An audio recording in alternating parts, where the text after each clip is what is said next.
Right, 3, 2, 1, jump!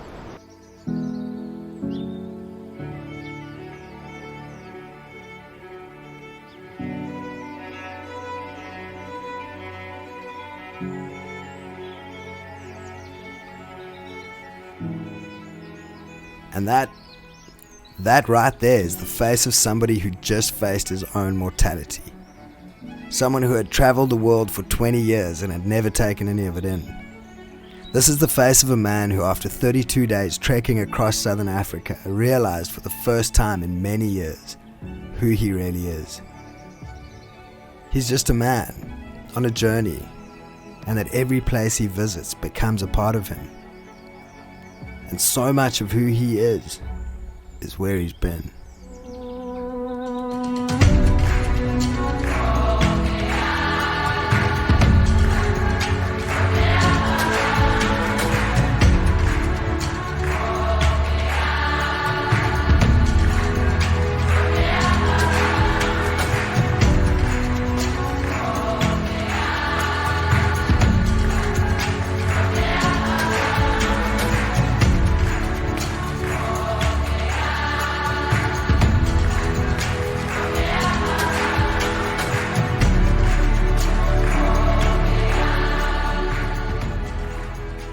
Good morning, everyone, and thank you so much for joining us today. I have an amazing guest, and I'm so thankful that he's got the time for us today. Thank you so much, Geoff, for joining us, hailing all the way from Cape Town, although it's sunny there at the moment, right? You aren't experiencing any rain. Yeah, we've got sunshine this morning, yeah. That's good. We've also got some sunshine in Johannesburg, so sunshine all around. Thank you so much for joining me today. I really appreciate it. I know you've got a very busy schedule, being a director and all, and I really appreciate you taking the time out to meet with me today. Yeah, thank you. I'm looking forward to this. Cool. So obviously you've interviewed me before, so now the roles are reversed. Okay, so make sure you answer properly. Look me in the eye. Yeah, sure. Cool. So you obviously did the 32-day Cape Town to Victoria Falls tour, camping. You was full on in there with the adventure. If you could describe the tour in 3 words, what words would you use and why? 3 words. The first thing that comes up is magical. I think it was a magic I didn't expect. I've traveled Africa extensively, and I didn't expect it to be that magical. So definitely magical. Humbling was the other one, definitely. We'll get into why later, but it was humbling, and it was, I think, enjoyable is probably the third one. It was just so much fun, and I enjoyed every single day of those 32 days. It sounds long. I mean, 32 days is it's over a month, but it was an enjoyable 32 days, every single one of them. So yeah, magical, enjoyable, and humbling.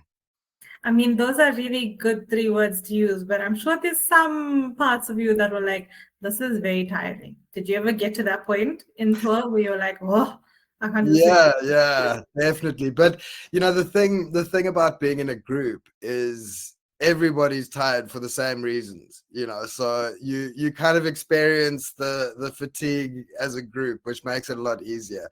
But yeah, I mean, there's a lot of adventure and a lot of long walks, and the heat is also something else, so all of that tires you out. But I don't know, the excitement for the next day just gives you the energy to keep going. So yeah, a little bit tiring, but I don't remember that part. That's a good thing. Only share the good things. I mean, that's the reality of it. And I'm sure you had your own expectations, because you've obviously traveled a lot for work, in terms of you've gone to all of these countries and you've documented all of these people, you've done music videos and whatnot. But you weren't going, I wouldn't call it leisure, but you weren't going to seek adventure. You're obviously going for work. So I'm sure you had your own expectations of the tour before you actually started it. And how did those expectations compare to what you had actually experienced? Yeah, I think I'm going to disagree with you and say that it did feel like leisure. It was, okay. compared to my normal traveling is always super rushed. Everything's last minute. You're sitting on the plane, figuring things out and planning things, landing in a place that you don't know, and sort of a small group of maybe 3 people. Often I'm even traveling alone, so my work is generally humanitarian stuff and human interest stories and that kind of stuff. So I'm traveling into very difficult places and telling very painful stories a lot of the time. Yeah. And my expectation for this wasn't that at all. I knew that this was going to be a lot more fun than that. I didn't realize how much fun. I thought it was going to feel like work, but everybody's got their cameras on. I just have a bigger one. So I felt like I was a tourist, and I felt like I was part of the people experiencing all of this stuff together. I just had a job to do during the day, but everybody on the trip was filming and photographing and doing what I was doing anyway. So it just felt like a big fun shoot with a whole big crew. It felt more. It felt bigger. It felt like you were doing a movie this time. Yeah, in some ways. And I mean, it's also like just the excitement when there's a lion. Everybody's trying to get the shot. Where normally in my work, I'm the only one with the camera, so I'm trying to get the shot. Where now it's in the truck or the bus, and everybody's trying to get that shot of the lion, which is fun. But yeah. Did you find that people were respectable, at least, like when you were trying to get your shot, or even when you were in the way of somebody else? Did you give enough space for somebody to grab their shot? Because I find that very difficult when you're in a truck that's full. Luckily, like on my tour, we had enough space that each person could have 2 seats. So my tour was that full. So you probably would have had some really good window seats if you had actually gone on tour when you're supposed to. But like, do you find it difficult when you're with so many people to try and get the shots that you wanted? Are there any shots that you wanted to get that you couldn't get? I mean, not really. Like my purpose of going on the trip was to capture the experience, and part of that experience is the other travelers photographing things and seeing things and getting excited. So when it did get too full, there'd be a line and everybody would be on the one side of the truck out the windows. And if I couldn't get my shot, that's when I filmed them getting their shots. And that still counted for me. So, yeah. But no, it was, I think everyone was really accommodating, as they are with everybody and everything that they're dealing with. And I think people knew I had a job to do there, so they definitely gave me space. But it was, I would also give them space. Once I got my shot, I'd move out the way and let everybody else go for it. Yeah. Did you ever like stop to just take in the moment and put the camera down and be like, wow? Yeah. I mean, there's parts where I was going to start by saying in Namibia, there were times where I just, like everybody, when you're in those deserts, I would just stop and just take it all in. But there's a disconnect when you're using a camera. You're looking at this little screen, and in my mind it's all these settings and light and all this stuff going on in my mind. But once I got my shot and look away from the camera, suddenly you're like, oh, it's an elephant right here. And so there's a different feeling. So luckily we were spoiled with the deserts, but also with the animals enough that I would be able to get what I was looking for and still have time to experience it without that disconnect of having a camera between us. Okay, that's good. I mean, at least you managed to put the camera aside and be like, I'm gonna take this all in for me. And I think that's something that we tend to forget about when we're traveling. I know that I'm guilty of it myself. Like sometimes I'm so focused on getting the perfect Insta-worthy shot or something like that, then I don't actually take in the moment. When I went on my tour now to see the gorillas, I barely took any pictures. I'm pretty sure my managers are not impressed with me. They were like, we sent you on this tour and you took 0 pictures. I didn't even get to take a picture of myself or the gorilla, in all honesty.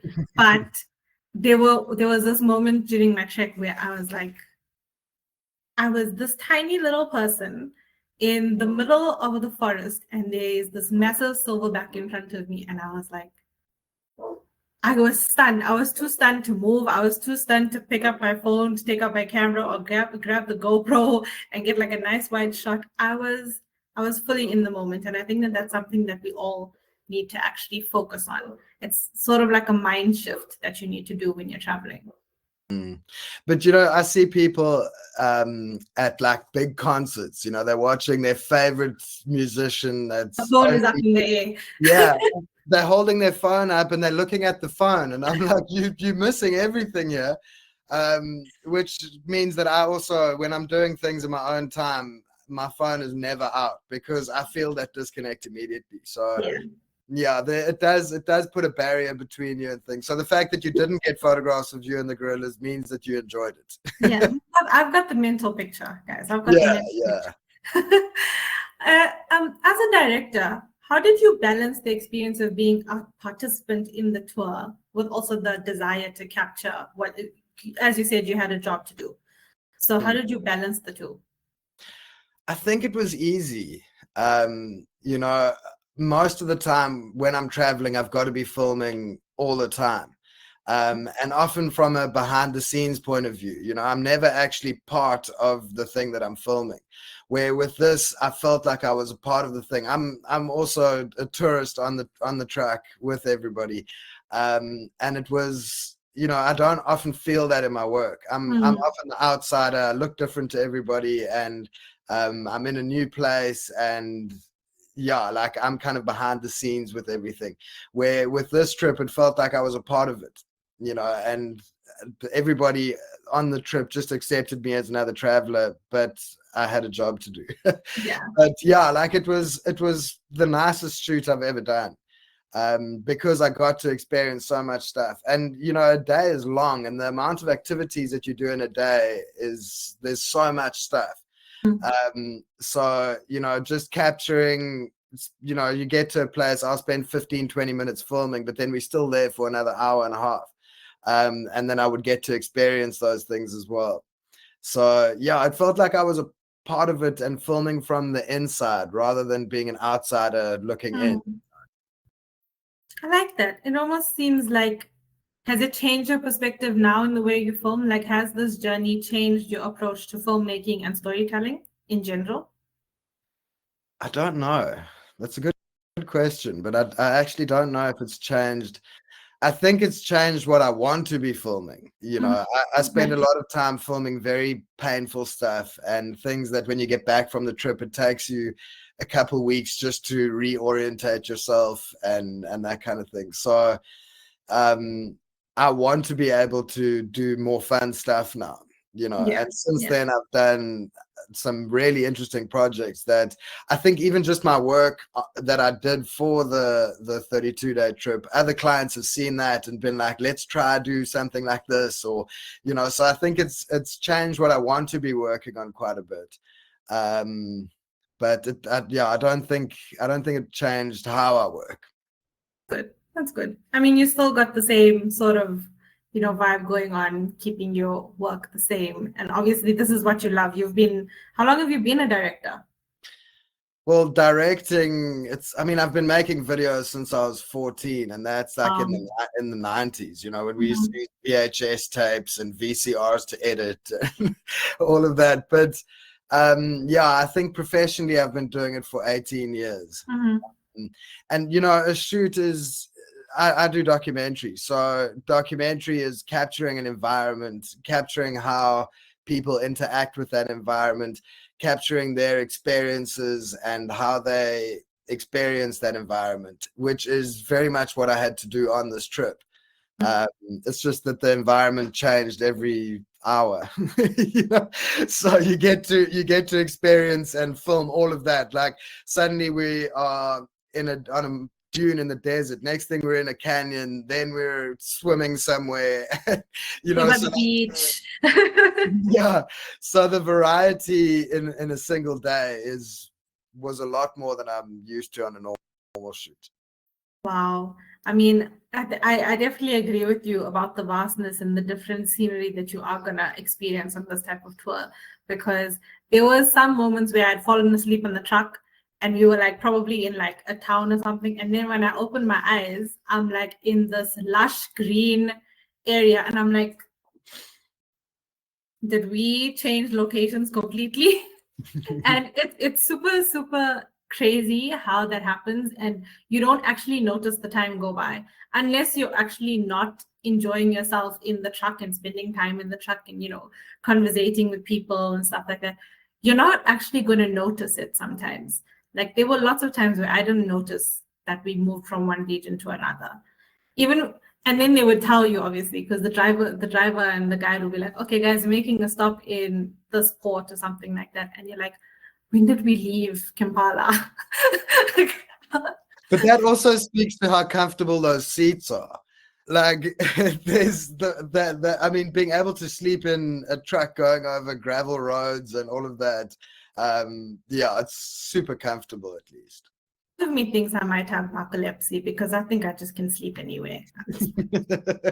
I think I'm the problem. That's why I probably didn't worry about sleeping in the tent, because I was like, I'm gonna be so tired and I just know that I am gonna pass out anyway. I'm not gonna care about the bugs. I'll be fine. Speaking of documentaries, you've obviously filmed your entire journey and then obviously shared that with us. Thank you so much again for that wonderful work that you've done.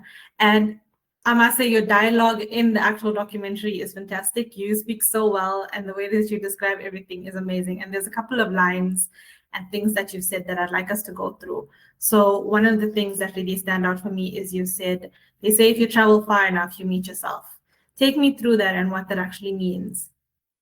Yeah, I think, when you move away from everything that you might be going to the other side of the world. You might be going to a neighboring country or any of that. But the thing is that where we live and the way that we are comfortable in our environment, when you move away from where you stay, your environment changes and it does force you to look at yourself. I remember being in Russia once and just realizing how different everything, so that was the furthest I've ever been from home.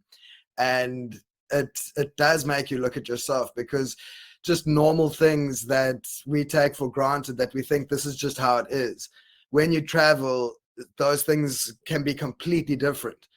Like in Russia, when you buy something at the shop, you never hand money to somebody. They have these little plates at the till that you put the money in. Wow. And yeah, and I mean, it's such a simple thing, but it makes you think, like, what, for me, it's just so normal handing somebody cash, but now there's this different way of doing it. And, that's the same as traveling in Africa, is what you might accept as just normal ways of doing things. Suddenly you're seeing people living in grass houses that they've made out of glass, or you're seeing people living in the desert, or you're seeing, I remember the one guide, a Bushman guide, that was explaining, he was actually just telling us how the dunes work, but the different sounds that he was making with his mouth was incredible, and just realizing, like, this man comes from centuries of living a completely different way to the way that I live. And yeah, I think that definitely shifts how you see yourself and your environment, because you're seeing other people experiencing their environments in such a different way than you used to. Yeah, I totally get what you mean.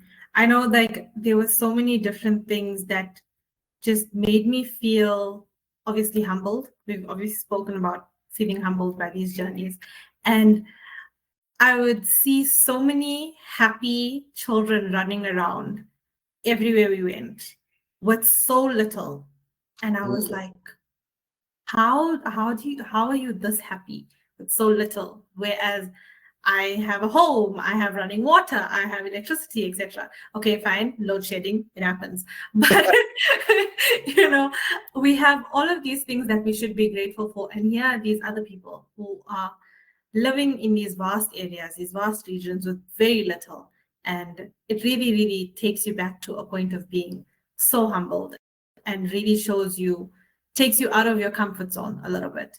Going back to being humbled, you obviously mentioned that, tour was very humbling, and you've said things like, in the documentary, you've said things like how small you felt compared to, Vic Falls, etc. Take me through that and the different experiences of like you being in a mokoro and the elephants being right in front of you and your bungee jumping, etc. Yeah, like I think when it comes to the environments that I live in, and that I think most people in the Western world live in, these environments where we stay in our houses and we leave and we know exactly what's going to happen. We know if the robot's green, people are going to be moving, so we have all of these safety nets, but everything is like, it feels like this, it doesn't feel like that normally, but once you've stood in the middle, once you go out there, you feel almost like you're closed off. Like standing in the Namib Desert and there's nothing close to you. Everything is on the horizon, 360 around you, and like it's so different from the way that we live in the world that we live in. It humbles you like that, and you do feel super small. I mean, jumping off that canyon in Vic Falls, that was something else. I didn't want to do it. But it's one of those things, you pay for it and then you're like, I don't want to do this. I don't want to do this. And jumping off there, it was, that was something else completely. I love how you said, I faced my own mortality when you did it. And I was like, I don't think anybody can actually understand that line up until you do it yourself. And it's, you also in Zimbabwe, like these cables don't look so safe, but I'm watching the other people going and it all seems fine. But suddenly I jump off a cliff and the cliff is just racing past you. And next thing you're just swinging and dangling above this canyon. There's hippos and crocodiles below you. And like you feel tiny at that moment. Like inches away from possible death. It feels like it, I think it was safe though. But you're here today, so that means you're okay. And you also mentioned how profound that experience was. Did you think that you were going to get such a profound experience just from a mere bungee jump? I don't know. I was just thinking about how scary it was going to be. But I think doing that after this trip, after spending 32 days experiencing new things, and I think having quite a mind shift, of my own perception of things, and being so busy, I didn't really have time to stop and think like what an impact the tour had made on me, and how my mindset had shifted so much. But I think in that moment, not saying my life flashed before my eyes, but I think the tour flashed before my eyes, and jumping off there and it's a reality check. And suddenly I was, it felt like I faced my own mortality. It was just like, it felt like I was falling off a cliff, and then suddenly I'm not falling off a cliff anymore. So it was a lot to take in those few seconds. I mean, it takes 3 seconds to get to the bottom, so it's definitely very quick. Hey, like you don't think the drop probably feels like it took forever. Yeah, and like you're so close to the edge of the cliff that you're just seeing rocks flying past you and the water getting closer, and that's something else. Oh my gosh, it definitely. I mean, I don't know if you've encouraged me to do one. I don't. You're definitely not encouraging any faith here. No, but it is very cool. Like it's something I've never bungee jumped before. I've done some extreme things with airplanes and that kind of stuff, but actually jumping off a cliff on the edge of a rope in Zimbabwe, I will not forget that easily. That's definitely one of the highlights of traveling always for me. Yeah. I mean, speaking of highlights and things that you wouldn't forget, is there anything from your tour that really resonates with you and stands out with you that you still remember every little detail up until now? So much of it. So much of it. I think for me, my favorite part was staying in Botswana, where we were in the Kwai Reserve. And you're hearing at night, you're in a tent, you're not allowed to leave the tent. There's like a bathroom section outside your tent that's cordoned off, but you aren't allowed to leave because you are amongst wild animals. Yeah, And you're one with the wild. and hearing the lions early in the morning, and then getting out of our tents, jumping into the safari vehicle and driving 10-15 meters, and there's a whole family of lions with cubs playing and everything right there. And then you look that side and there's an elephant walking past, and then there's a hippo over there. And that for me stood out so much. And I won't forget that easily. Like just being so close to elephants. I've been close to elephants before, and I've fed them, but those elephants, in the ways that I'd seen them before, was always in some form of a park where the elephants are almost a bit habituated. Yeah, but when you see them out just in the wild like that, just knocking a tree over, and knowing this thing can charge us and knock this vehicle over, and just it makes you feel vulnerable, but it's also, you really feel immersed in their environment. Where I think my other experiences with especially elephants have always been like the elephants are in our environment, where being out in that part of Botswana was, it was something else. I love that. And, Andrew, our CEO, always says that, going on an overland tour allows you to step outside your life, invest in yourself. It's almost like a journey of self-discovery. Did you find that this tour was also the same for you? Was it a journey of self-discovery, being that you've seen so much already? Yeah, I think I was seeing things differently with new eyes.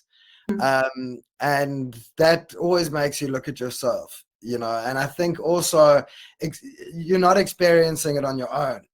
You're experiencing it with people of different ages from different parts of the world. And being a local African, I was having to explain a lot of stuff to the other tourists. But I think I've forgotten your question. Do you think that overlanding is a journey of self-discovery? Yeah. Okay, back on topic. I think it is, because you no longer in the hustle and bustle of the city, and for me, just airports and traveling and moving fast and always being in a rush and all of that, like, being in an environment where I don't know, you just feel vulnerable, and open and kind of part of nature. I think that's a big thing as well, is that you feel like you're part of the nature around you. And that for me was so different that it definitely makes you look at yourself. Yeah, I definitely understand that. I mean, I've shared with you recently how going on my tour has changed me completely. I'm like a completely different person. My family now calls me Mishka the Buddha, because that's what I am. I'm very wise now. And you've obviously mentioned in the documentary that you quoted one of my favorite authors, J.R. Tolkien, that not all those who wander are lost, but you felt lost. Like, what made you even, add that into the documentary? What was your thought process behind that? Well, I think that was referring to my work before going on to this trip. It was 15 years of just a blur of airports, and I don't want to say like poverty and pain, but it was that, making documentaries, especially the humanitarian documentaries. It's disorientating doing that for such a long time, and it doesn't ground you at all when you're doing that kind of stuff. You're sleeping in a 5-star hotel, but then spending every day in like extreme poverty. And so that's very much what my life was like before I went on this trip. And I think to a degree I did feel lost, but going on this trip, I didn't. You know, I felt like I was part of something. I felt like I was exploring something that I was supposed to explore, and there wasn't all of that pain and suffering that I was used to. So yeah, it was, I think, using that quote, not all that who wander are lost. It was, we're wandering now, but I didn't feel lost anymore, you know. Also helped that you weren't alone, you know. Yeah, that's the other thing. I've flown into countries recently in December. I flew into Central African Republic, and that was on my own, landing in a country where nobody speaks English and nobody really wants you to be coming into the country because it's an active war zone. So, you know, doing that kind of stuff is normal for me, but being able to experience something as a group. Actually, when I landed in Central African Republic, my first thought was, I wish Dr. T was here. And Dr. T was our guide on my trip that I went on with African Overland Tour. So the reason I say that is because when we got to border crossings, the tour guides would hand out these little papers and you'd have to fill them out. And it was like this smooth process getting into countries. But when you're completely on your own, you don't even have a pen. Like, somebody gives you a piece of paper, it's all in French. Like, and I felt so, I just felt like, what am I doing? How am I going to get through customs? Like, you know, what are the rules here? And what is the etiquette? And, you know, how do you, but on the Overland Tour, you don't have to worry about any of that. There's somebody helping you through it. So yeah, I definitely missed him on my last trip. Every step of the way, though, like on an overland tour, they're there for you. Like when you're going for your activities, your guide will go and he'll like sign you up for your activities and things like that. Grab your passports if needed, your yellow fever and whatnot. And it just makes life so much easier. Like, you don't think how much a difference those people can make on your tour, as opposed to, you know, trying and doing it by yourself. Because I can only imagine how difficult that would be. I mean, and you, for somebody who's an experienced traveler, traveling with all of your equipment, you know, and now you're thinking, how am I getting into this country? Am I going to be fine? Do I need to get on the plane and go back home? Yeah. So that, I missed that a lot. In trips since then, like, I've just been like, that was so much easier than doing this on my own. For anybody who is also someone who does documentaries like what you usually do, you know, humanitarian documentaries and things like that, would you advise them to branch out a little bit and start doing things like this, start doing documentaries about tours? And not that we're gonna hire them, we're sticking with you. Just, you know, anybody who's thinking that, you know, this humanitarian stuff is becoming a bit heavy, what's a way that I can branch out and make the things that I do more impactful? Yeah, like, I think filming wildlife is a privilege for anybody in my industry. You know, the guys that do it full-time professionally are some of the best in the world. You know, if you watch any of David Attenborough's films, like, it's some of the best videography you've ever seen. So yeah, you know, for people that generally film the type, you know, documentaries about people and human interest stuff and humanitarian stuff, it's such a break to be able to film nature and animals and these vast landscapes. And yeah, it's definitely a nice break. You know, and to be able to do it full time, I think, is probably the goal of many people who do what I do, is to be able, you know, in Africa, to be able to film wildlife and the landscapes. Yeah, that's beautiful. I wish I could do it full time. I mean, if you manifest it, it will come. It will come. Don't worry. Yeah. And, you know, obviously, it's not just about the wildlife. It's about the amount of culture that you're seeing. You got to do Namibia, Botswana, and Zimbabwe. What was it like seeing all of the different cultures that was in those different countries? It was very interesting. I mean, the Himba tribe in Namibia, the woman put some kind of clay in their hair. I don't know if it's, I'm not sure exactly what it is. And that for me was fascinating. Like I really wanted to know why. I didn't get my answer, but it was, it's just interesting to see how different people and sort of their understanding of what is good and what is nice and what is how, in Botswana, we mostly just experienced the animals, but it was, the guides is often your sort of key to understanding the locals. And I had extensive conversations with the guides. They're always awesome, so like the local guides is where I learned so much about the local cultures and that kind of thing. And like we were saying earlier, it's when you see how people live differently and their different experiences and different ways of interacting with their environment. Yeah, it's mind-blowing sometimes.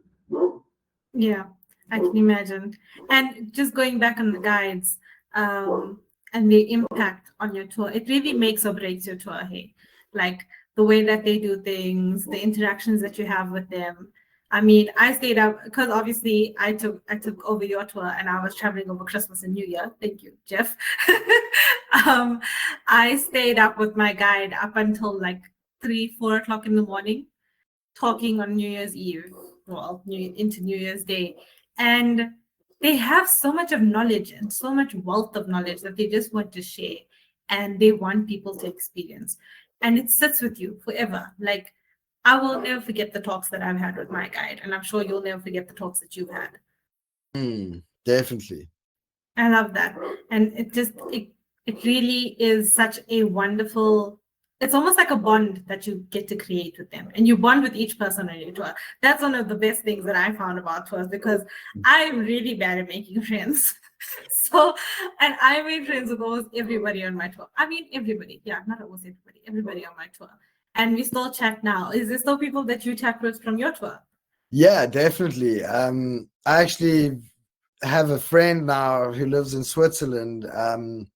And after the tour, he came and stayed with me for 2 weeks in my house.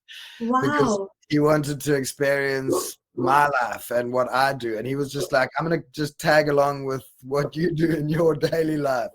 And we've become quite good friends. And when I do eventually get to Switzerland, I've got a friend there that I can stay with. And but I got to know everybody.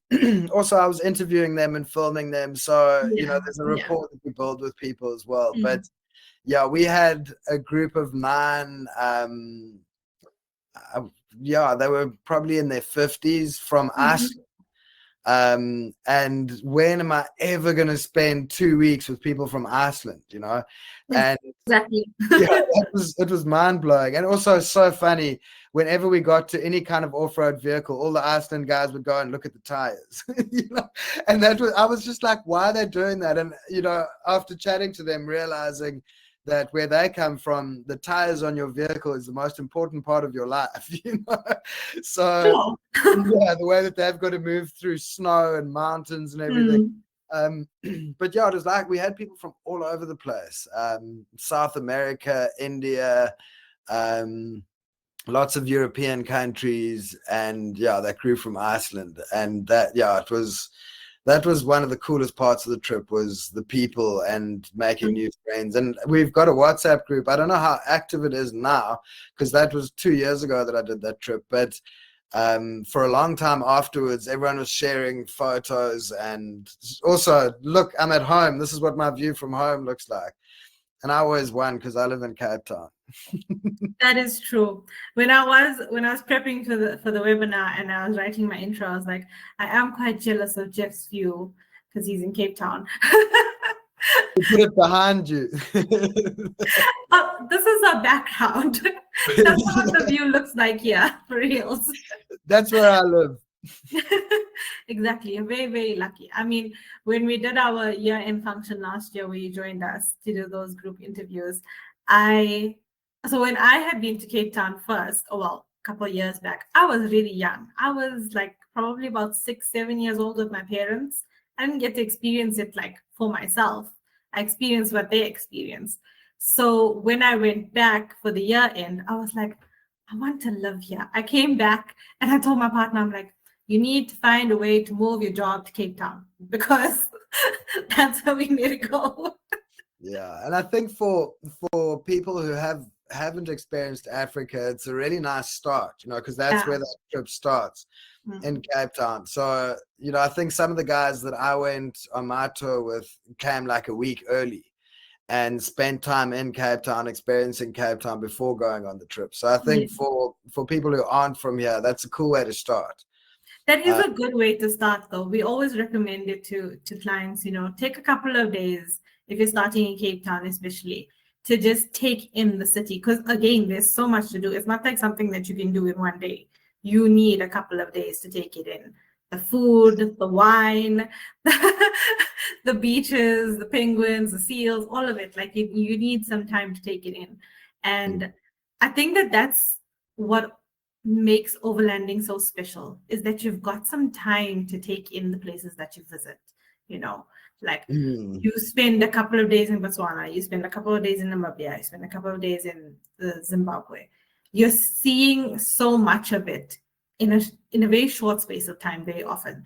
And when I was speaking to Andrew yesterday about overland tours, and we were talking about what types of people should be on overland tours and things like that, and he was like, often people don't realize that the actual drive between the different regions is actually part of your highlight.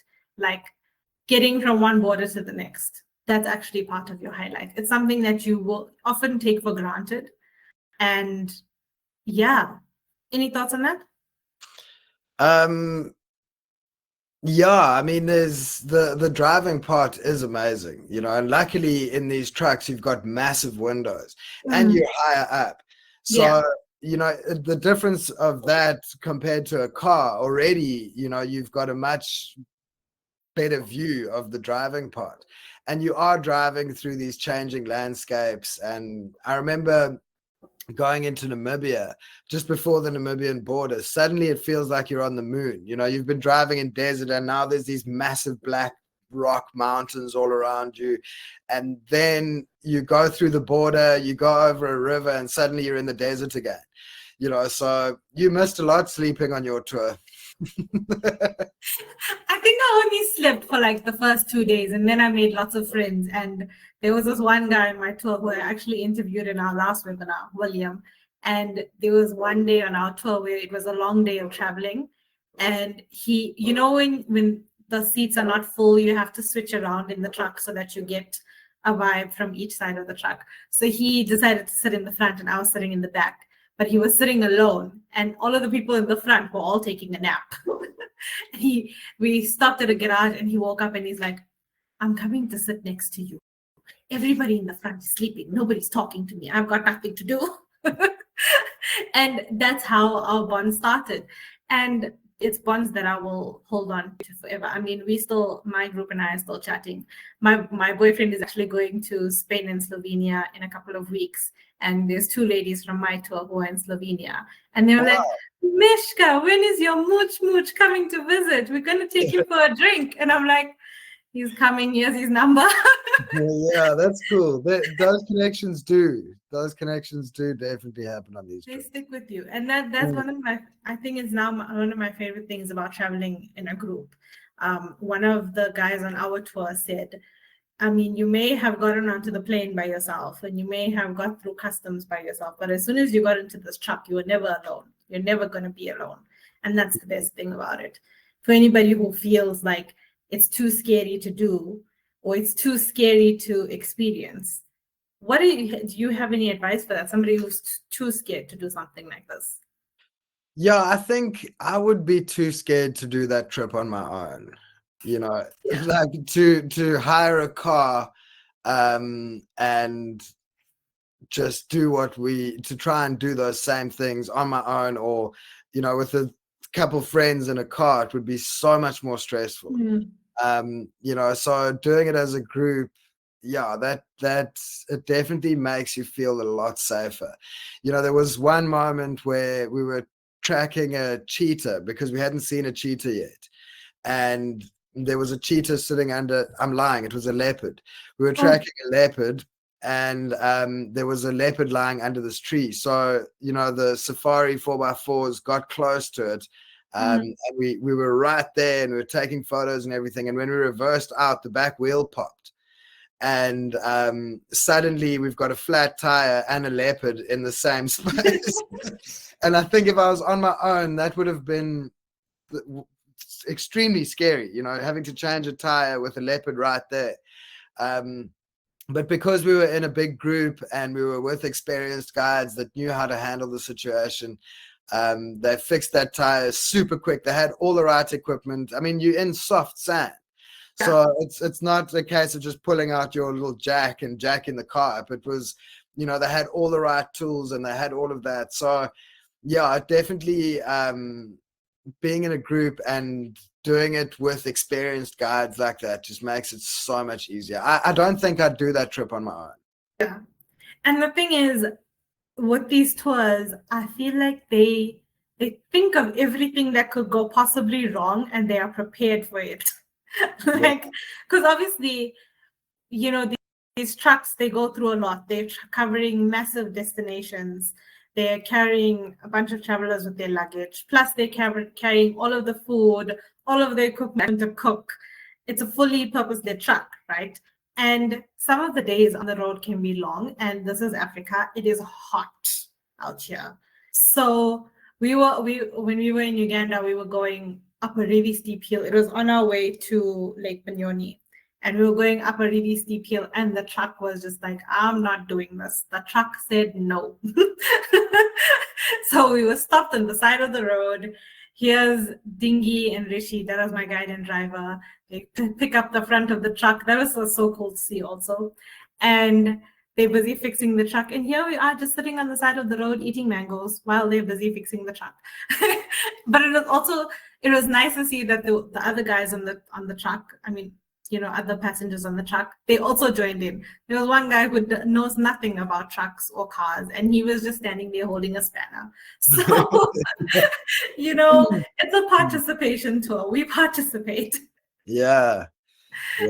And speaking of the participation, what did you actually feel about it? Like participating in helping with making the food and putting up your tent. Did you get to a point where you got so good at putting up your tent that you helped other people put up their tent? Yeah, I mean, putting up tents felt like a group effort. Most of the people were 2 people in the tent, so they would do it together. So I would be struggling on my own. So it was normally them helping me, because putting up a tent on your own is difficult. But yeah, I think everything that you're doing together as a group, you're helping with all kinds of things, helping with the food prep, helping with people setting up tents, helping hold a spanner, like you said now, so that it's just part of that group experience that is so much better. I liked it. Yeah. You liked it. That's good. And you obviously also spoke about, you've seen many giraffes, but when you saw the giraffe with the other people who were seeing a giraffe for the first time, it was like almost awe-inspiring. What were some of the best reactions that you got from other people when they saw the wildlife? Is there anyone that sticks out to you? Yeah, we didn't see a lot of wildlife at the beginning of the first few days of the trip, because we were traveling from Cape Town up to Namibia. So at that point, it was mostly landscapes. But when we got into Botswana, I think the first sort of animal sighting we had was a warthog mother running with like 5 little warthogs behind her. I've seen this 1,000 times, but you just see people losing their minds like they've never seen, and the Lion King references, because that's where a lot of people, their experience of African wildlife is through Lion King. So everything got named the same, and they were seeing all of those animals, and that for me, I'm used to seeing a zebra. It's, a zebra's a zebra, but suddenly you're seeing someone getting so excited about seeing their first zebra that you can't help not also being excited about it. So I think that was that line about the giraffe, and it was specifically a giraffe where for me it's just a giraffe. But for Yeah. other people, it's the weirdest animal they've ever seen. I saw a picture the other day that said, a little meme that said, "How are unicorns not real, but giraffes are?" You know, I've always wondered that myself, because have you seen when a giraffe drinks water, what they look like when they're drinking water? Yeah, it's wild. It's the weirdest thing ever. And how are their legs doing that? I really hope nobody in this webinar can hear my dog barking. Anyway, side note. You also mentioned that every place that you visit becomes a part of you. You've obviously mentioned many times you've seen lots of disaster, lots of pain, etc. I'm sure that this has brought a really different experience to all of the things that you've already seen. And how has that changed your perspective of everything that you do now? Well, it is true. When you visit a place, it does become a part of you because you experience it and you learn about it and you learn about yourself and all of that. And I think the sort of theme of that documentary I made was I had so many parts of me that had come from very painful places where now I could add a new part of me. So being in these beautiful places and experiencing all of that, it just added some joy into the parts of me that have been to all these different places. So yeah, it was, yeah. You know what I'm picturing? I don't know if you watched it, but have you watched Inside Out? It's No. an animated film. Okay, you need to watch it. You might have a good cry afterwards. But in Inside Out, it's basically based on the emotions that you have in your brain. I honestly don't think that movie was made for kids. That thing was made for adults. Okay. And now that you're talking about all of these experiences that you've had and whatnot, there's one emotion called joy, which you generally start off with. But I feel like in your head, it was all of the other stuff. And now I'm just seeing the ball of joy just roll into your mind after you've been on this tour. Is that what it feels like? Yeah. And, when I was, I was in Chad recently, and, it's also long distances between things. And sorry, I think that having experienced the Overland Tour, it kind of felt like I was doing that again when I was in Chad, and I'm sort of taking in the environment in a different way. So it's almost like this tour gave me a new gear of perception, and instead of just looking at this country, Chad, for the refugee camps that I was visiting, and not just stuck in that mindset, also being like appreciating the beauty around me, traveling to these different parts of that country. So yeah, it definitely gave me a new gear of appreciation for, because I am an explorer, and instead of getting caught up in the difficult, painful parts of traveling to new places, I could also find beauty within that. And I think that comes from this trip. I'm sure of it. Aw, we love doing that to people. Well, I think that we've come to the end, and thank you again so much for your time. I have one final question. What's one lasting image or memory that you'll carry with you from this tour? Yo, how can you ask about one? There's so many. Yeah, I think choosing your favorite child. Yeah, it's got to be the Namib Desert. I think for me, it's, it was the first time ever. I've been in so many different deserts, but the Namib Desert, it just feels magical, and it feels ancient, and it feels like you've landed on another planet. And the sunsets and the moon rising, and that definitely left a lasting impression on me. I want to go back to Namibia sometime and just explore it again. Of course, hit us up. We'll hook you up. But again, thank you so much for your time.